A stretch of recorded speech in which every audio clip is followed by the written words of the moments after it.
Welcome to the Golden State Media Concepts Travel Podcast, the show that gives you advice on everything travel. We explore places you've always wanted to go, as well as giving tips for traveling in those places. We'll give you advice on the best sites for travel tips, information, and discounts. Join us as we travel the world, explore cultures, and meet new people. The Golden State Media Concepts Travel Podcast has got you covered.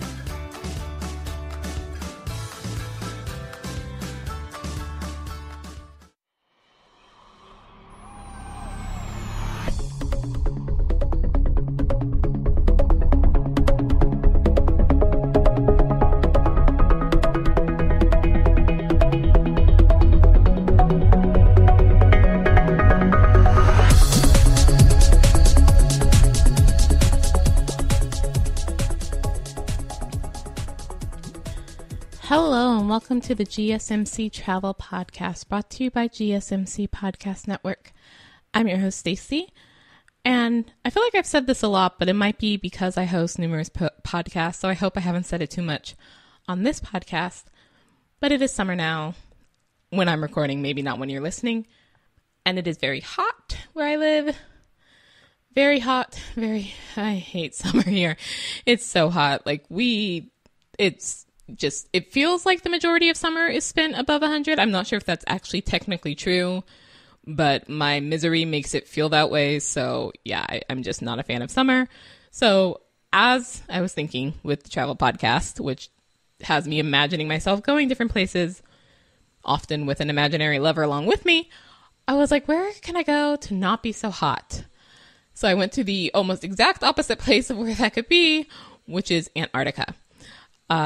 Antarctica is, it's the southern landmass. It's a continent, but it's mostly ice. It's where the southern pole is located. And it's the southern hemisphere, which means it's, in reverse of us. So when we're in summer, it's in winter, etc. It's actually the fifth largest continent. It's nearly twice the size of Australia, which means it's also roughly nearly twice the size of the US because they're somewhat similar. And it's about 1.3 times the size of Europe. So it's large, but also not the largest amongst continents, because there are 7 and it's fifth largest. So there's, it's kind of at the bottom. Antarctica, on average, is the coldest, driest, and windiest continent, which is not a surprise. And it actually has the highest average elevation of all the continents, which is a bit of a surprise because it's, of all the continents, not one of the largest, and well, maybe that makes the average higher, but it's not something you think of as, oh, that's really high. Really cold, sure, but oh, it's really high. It's also a desert with annual precipitation of about 8 inches of rain along the coast, and even less than that inland. And geologically, it most closely resembles, it said, the Andes Mountains in South America. And if you listened a few episodes ago, you would know that we also went to a place near the Andes, which was also very high. So that kind of works. I feel like, okay, I'm semi-prepared. I wouldn't be, because I'm sure I would freeze in Antarctica, but I feel semi-prepared in my imaginary travels to go to Antarctica. So the temperature in Antarctica has reached minus 128.6 degrees Fahrenheit, which is just insane because I'm not even sure that California's reached 128 degrees Fahrenheit without the minus. So you can imagine how cold it must be if freezing is 32 degrees, negative 128. Oh my God, how does anything live there? But even at its highest temperature, it's actually not that high, relatively speaking, because the highs in summer along the coast generally range from 41 to 56 degrees Fahrenheit. And I'm just like, that's my winter. And considering that their summer is my winter, I could go from my winter to their summer and not feel too different at all. Antarctica contains about 90% of the world's ice, and therefore about 70% of the world's fresh water. And if all the ice in Antarctica were melted, sea levels would rise about 200 feet.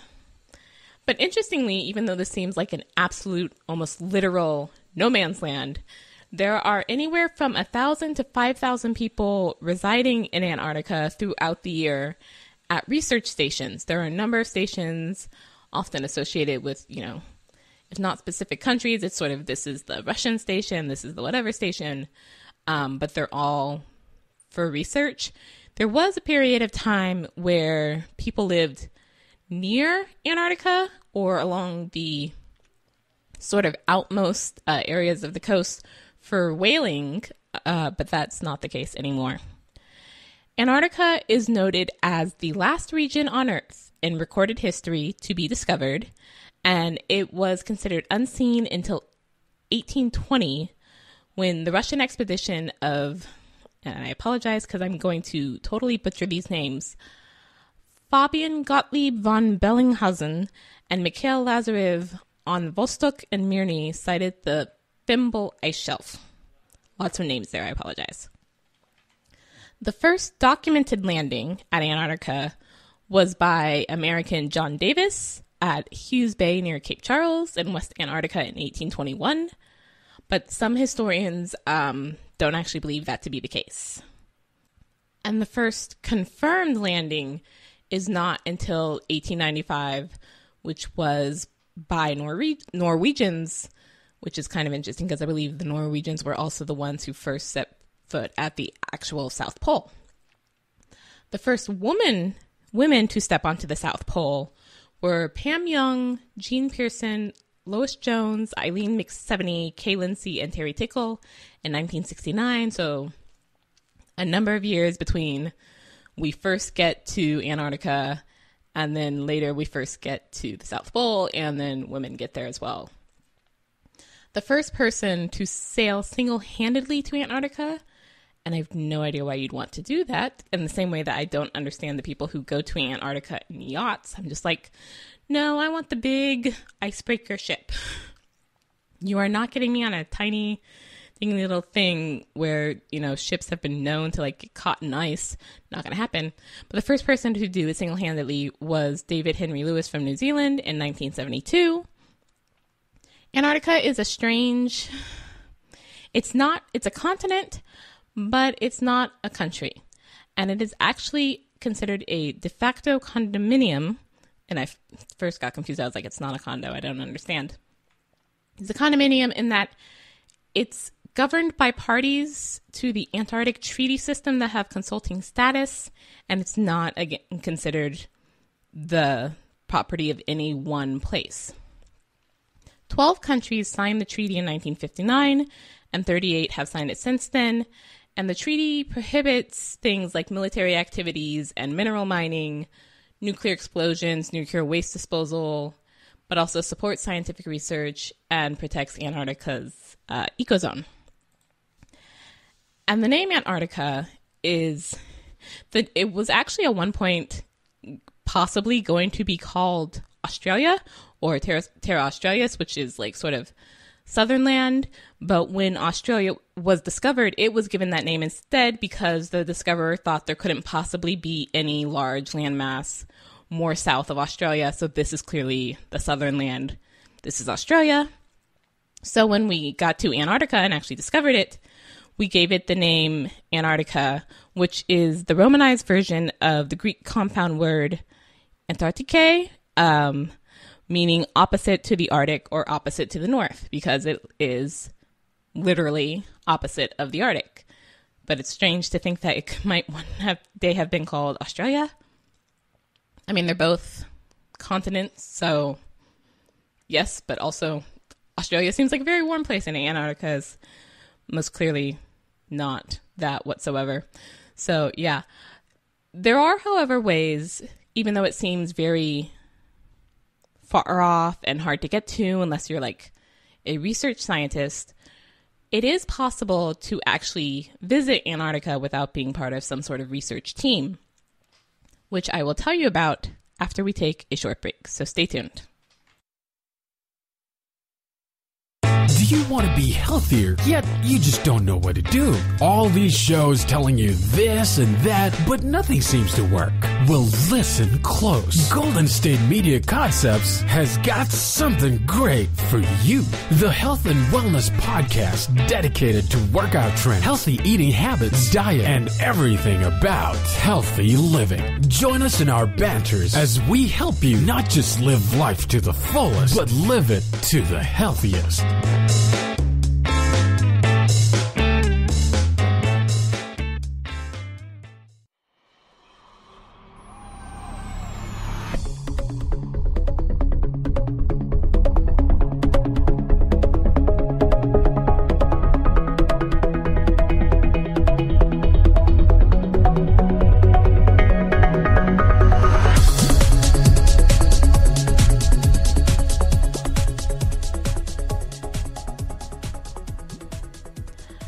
Welcome back to the GSMC Travel Podcast, where today we are talking about Antarctica, about the coldest place I can imagine to go at this time, which is summer when I'm recording on this planet. As I was mentioning before the break, there is actually a way to travel to Antarctica as a tourist.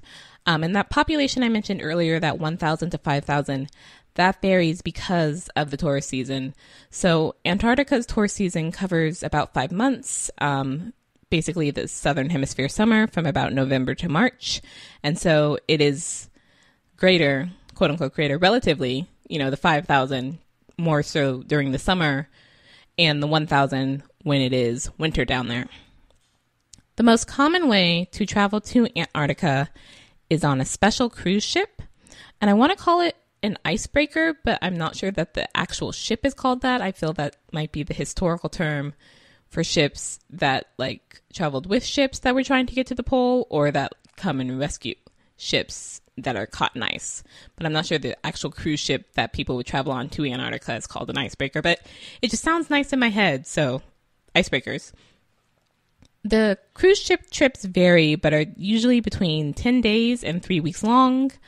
But the advantage of the cruises is that everything's provided on the ship, and you get to see Antarctica and its wildlife close up for an extended period of time. There are different sizes of cruise ships that you can take, from about 45 passengers to about several hundred, 200 I saw, but I think there might be larger than that. The larger ship can be more comfortable and well equipped, but because ships, when they travel to Antarctica, they do still have to be worried about the impact on the local environmental status. You're not able to send everybody to shore at once, and so you have to limit, how many people go to shore and how long. And so on a larger ship, because you have to trade off, you don't get to spend as much time on shore, with the wildlife, if that's why you're going to Antarctica. For smaller ships, because there's less people, you do have more opportunity to engage, but again, it's not as well stocked and comfortable.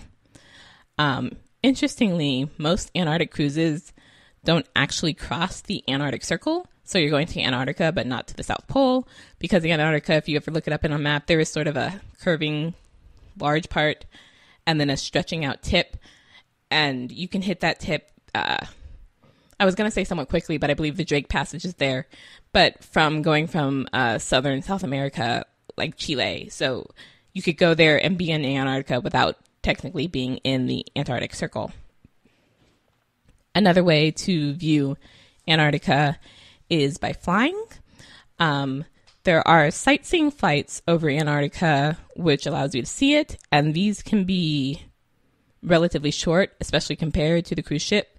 So they're a good option for day trippers who just want to spend a few hours over Antarctica and then get back the same day, which I'm kind of tempted to do as well, because that's a really cool sight, and I'm sure there aren't too many people that can say, oh, I've seen Antarctica close up. But if you actually do want to set foot in Antarctica, then you would have to do something a little differently. There are flights that do land in Antarctica, but I believe they're somewhat limited. There is a fly cruise package, which cuts down on the amount of time you spend on a ship and avoids the Drake Passage, which from pretty much every site I saw talking about traveling to Antarctica kept calling like notorious or infamous, or it just sounds absolutely terrible even on modern day ships. So that would be nice to avoid that. But these packages still enable you to, get up in close as the cruises or the trips or what have you will allow you with the wildlife on Antarctica. So if you want to get up with the wildlife, but you don't want to be on the cruise ship for the whole time, that might be a good way to do it. It's very interesting because this is not a typical trip, that all the things I've heard about traveling to Antarctica actually sounded not super great. There was a sort of running news story, I can't remember, last year or the year before, about a trip to Antarctica that was kind of stuck in the ice, which is again why icebreakers are in my head. But you got the pictures and the messages from the people on board the ship that they were fine. They were actually, kind of enjoying themselves and just very calm and waiting for the ship to come break through the ice and get them out. And I'm just like, I would definitely be freaking out because, people have died in Antarctica, though, most famously the Scott expedition, which was trying to get to the South Pole and did not end well, did get there, but did not get there first. And then all the people who actually went to the pole ended up dead. So like my mind would immediately be going to that of like, wait, we're stranded here. That's what happened to them. Yeah, no, you're a bit better, set off. The technology is definitely improved and people probably have a better idea of where you are and are coming to you. So calm down. But yeah, there is a case of that. Again, there is the Drake Passage. There was a terrible plane crash with a flight from New Zealand into Antarctica. But considering that, people have been traveling to Antarctica for a number of years, there actually hasn't been too many terrible stories since, modern day times where we have the better technology to help us. So it's like both good and bad. I'm not super a big fan of penguins, so I wouldn't necessarily want to go for that, but there is, again, the very few other people can say this of I've been to Antarctica, and there is a part of me that does want to see that sort of climate just because it is very hard to imagine. Part of that is I'm from California and not the part where it actually just snows, because it does snow here, but that's not where I'm from. So it's just like, what? Totally snow, ice covered landscape where you can't see anything but snow and ice. I have no idea what that looks like. It's only in movies. Is that real? So that would be very interesting. But then I, again, always go to the negative thing. So I also host the movie podcast. And a few episodes ago, we talked about The Mountain Between Us. And now I'm just imagining a situation like that when they first get on the mountain where it's just the plane on the snow, on the mountain, and nothing else around. It's like, no, let's not. So it's nice to, A, have the more prepared cruise ship, but then B, also have just other people. So I would not be freaking out by myself and be like, okay, look, of the, tens and or hundreds of other people on the ship, most aren't freaking out. So calm down. You're good. Like everyone else is calm. You can be calm too. And you probably have a, satellite phone or what have you, so you can contact people. And because there are these various research stations on Antarctica, there have been people born on Antarctica, which is amazing. I believe the first person actually born, I think it was on Antarctica or at the South Pole, is actually still alive. They were from Chile. And there are children with some of these researchers, so people feel comfortable enough to bring their families. So it's just like, okay, calm down, breathe. Although I imagine that, especially with the higher average elevation, it would be hard for me at first to get oxygen. But after a while, I'd be like, okay, I'm good. All the people say I'm good. History mostly says I'm good. Technology says I should be pretty good. I did this once in a lifetime thing. Okay, yeah, that was actually kind of worth it. So we're going to take another short break. Stay tuned. Tired of searching the vast jungle of podcasts? Now listen close and hear this out. There's a podcast network that covers just about everything that you've been searching. The Golden State Media Concepts Podcast Network is here. Nothing less than a podcast bliss with endless hours of podcast coverage. From news, sports, music, fashion, cooking, entertainment, fantasy, football, and so much more. So stop lurking around and go straight out to the Golden State Media Concepts Podcast Network. Guaranteed to fill that podcast itch. Whatever it may be. Visit us at www.gsmcpodcast.com. Follow us on Facebook and Twitter, and download us on iTunes, SoundCloud, and Google Play.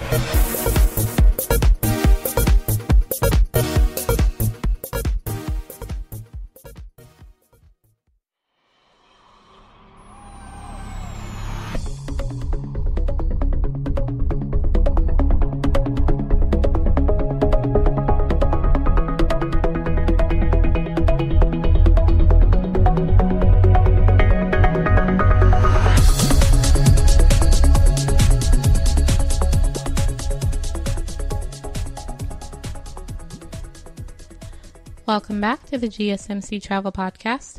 Because the country for continent for today is Antarctica, and that is not something you can find, on most travel sites. The site for today is iaato.org, and this is the sort of Antarctica tour operators site. So all reputable cruise operators to Antarctica will be registered with IAATO, which stands for the International Association of Antarctica Tour Operators. So that's a really good site to check out if you're thinking about traveling to Antarctica. They have, tips and also not quite blog posts, but just things talking about it. But then they also, this is where I won't say good. I'll go with reputable again. Cruise operators will be registered with them. So if you're like, well, I'm hearing about this package, should I trust it? Go to this site. They'll be able to tell you. So they also support environmentally friendly travel to Antarctica, and that's another thing that reputable cruise operators will be conscious of. That's why there's the toss-up between larger ships and smaller ships, because we're conscious of the environment and we don't want to damage it. So they won't let too many people on at one time. You're also encouraged, you don't take anything from there. It's sort of like a nature reserve or a nature park of, don't take anything and don't mark anything up. This can still be a very fragile ecosystem, even though there's not, relatively speaking, as many people coming here. So you don't want to damage it, and you don't want to. The wildlife is still pretty unafraid of humans because they haven't had, really any negative encounters to learn from.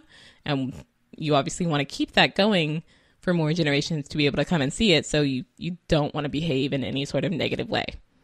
And so the tip for today is to pack smaller items inside of larger items, because otherwise, if you have a hollow item that you can pack things in, then you're just sort of taking up space and not doing anything with it.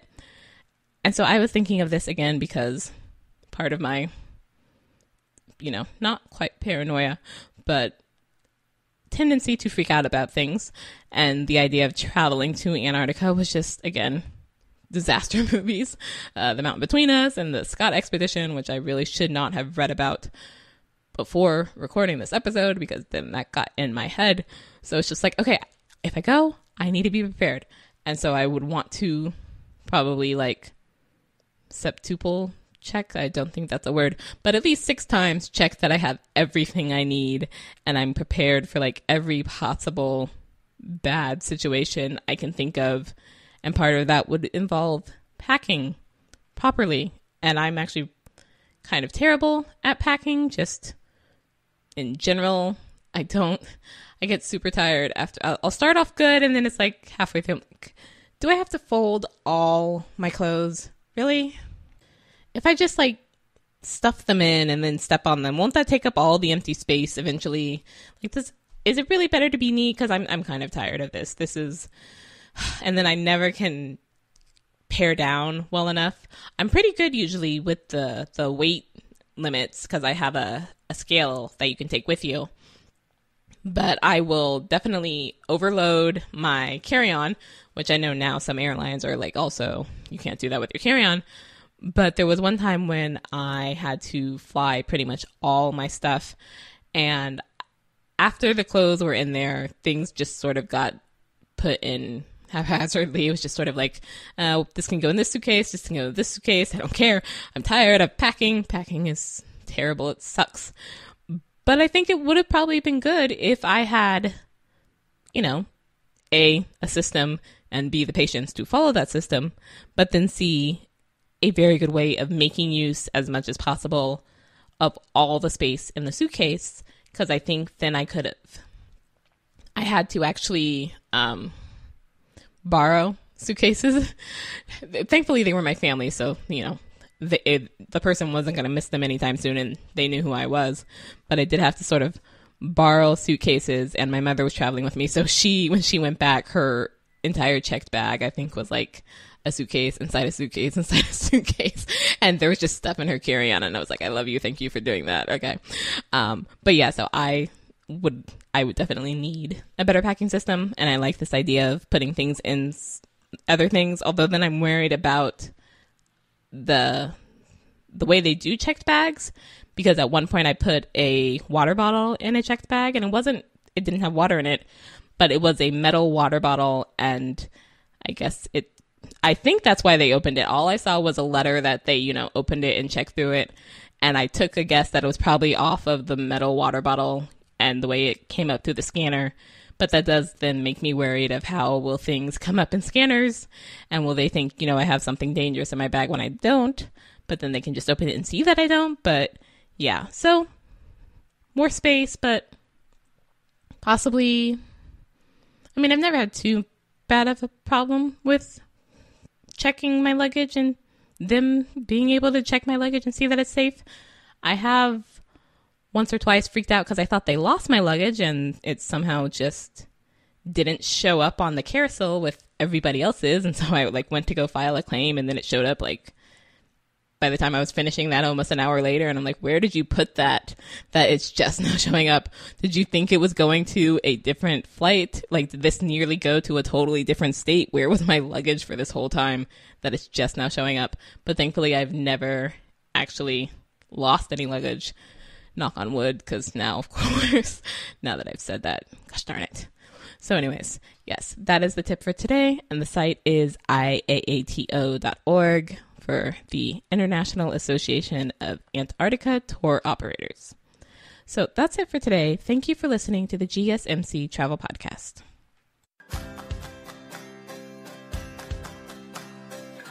You've been listening to the Golden State Media Concepts Travel Podcast, part of the GSMC Podcast Network. You can find this show and others like it at www.gsmcpodcast.com. Download our podcast on iTunes, Stitcher, SoundCloud, Google Play, or anywhere you find podcasts. Just type in GSMC to find all of our shows from the GSMC Podcast Network. From travel to health and wellness to entertainment and life and happiness to sex and relationships. You can also follow us on Twitter and Facebook. Thank you, and we hope you have enjoyed today's episode of the Golden State Media Concepts Travel Podcast.